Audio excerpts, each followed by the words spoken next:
Сегодня в Республиканском медиацентре состоялась пресс-конференция участников третьего международного фестиваля «Встреча шедевров ЮНЕСКО на земле Аланхо».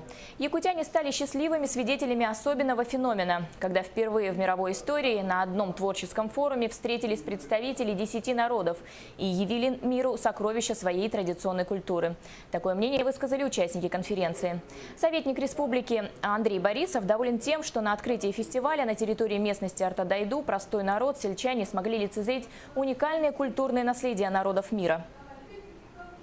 Спорт, искусство и наука – это редчайшая возможность все соединить органично.